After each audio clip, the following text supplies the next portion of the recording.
கர்த்தருக்கு ஸ்தோத்திரம். இந்த நேரத்தில் உங்கள் யாவரையும் பார்ப்பதில் ஒரு பெரிய மகிழ்ச்சி. கர்த்தராகிய தேவன் உங்கள் உள்ளங்களிலே இருக்கக்கூடிய எல்லா விதமான கலக்கங்கள், கவலைகள் எடுத்து போடுவாராக.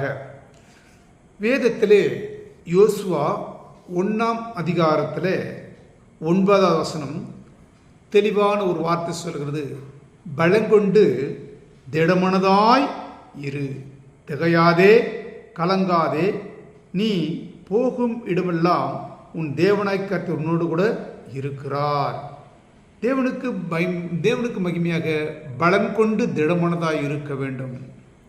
இன்றைய காலகட்டங்களிலே குடும்பங்களிலே வாழ்ந்து கொண்டிருக்கிற நமக்கு ஒவ்வொரு நாளும் கணவனாக இருந்தாலும் சரி, மனைவியாக இருந்தாலும் சரி, அல்லது பிள்ளைகளாக இருந்தாலும் சரி, நம் அனைவருக்கும் அந்த பலன் வேண்டும் என்று ஆண்டவர் சொல்கிறார். அந்த பலனை கொடுக்கிறவர் கர்த்தராகி தேவன். அந்த பலனை ஆண்டவரிடத்தில் நாம் கேட்க வேண்டும் என்று சொல்லப்படுது. இன்னைக்கு கவலையோடு கலங்கி கொண்டிருக்கிற என் அன்பு சகோதரியே, என் அன்பு சகோதரனே, கலங்க வேண்டாம். ஏன் சொன்ன?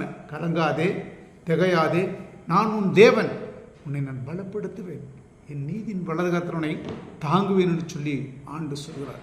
அதனால் ஒரு பாடலோடு உங்களுக்கு சொல்லிக்கொள்ள பிரயாசப்படுகிறேன்.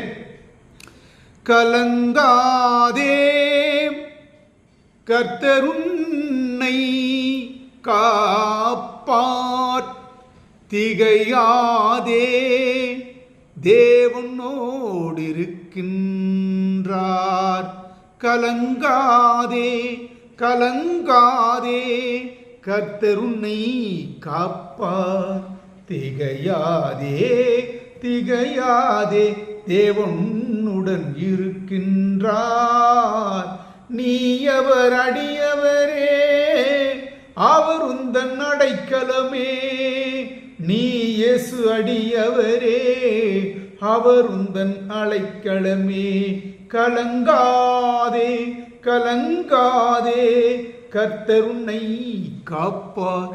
ஏழ்மை, பகமை, துன்பம், துயரும் எது உன்னை நெருங்கினாலும் ஏற்ற வேளையில் உதவிடும் கர்த்தர் கிருபையாய் காத்திடுவார்.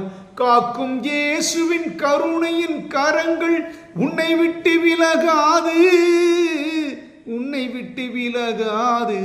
கலங்காதே, கலங்காதே, கர்த்தர் உன்னை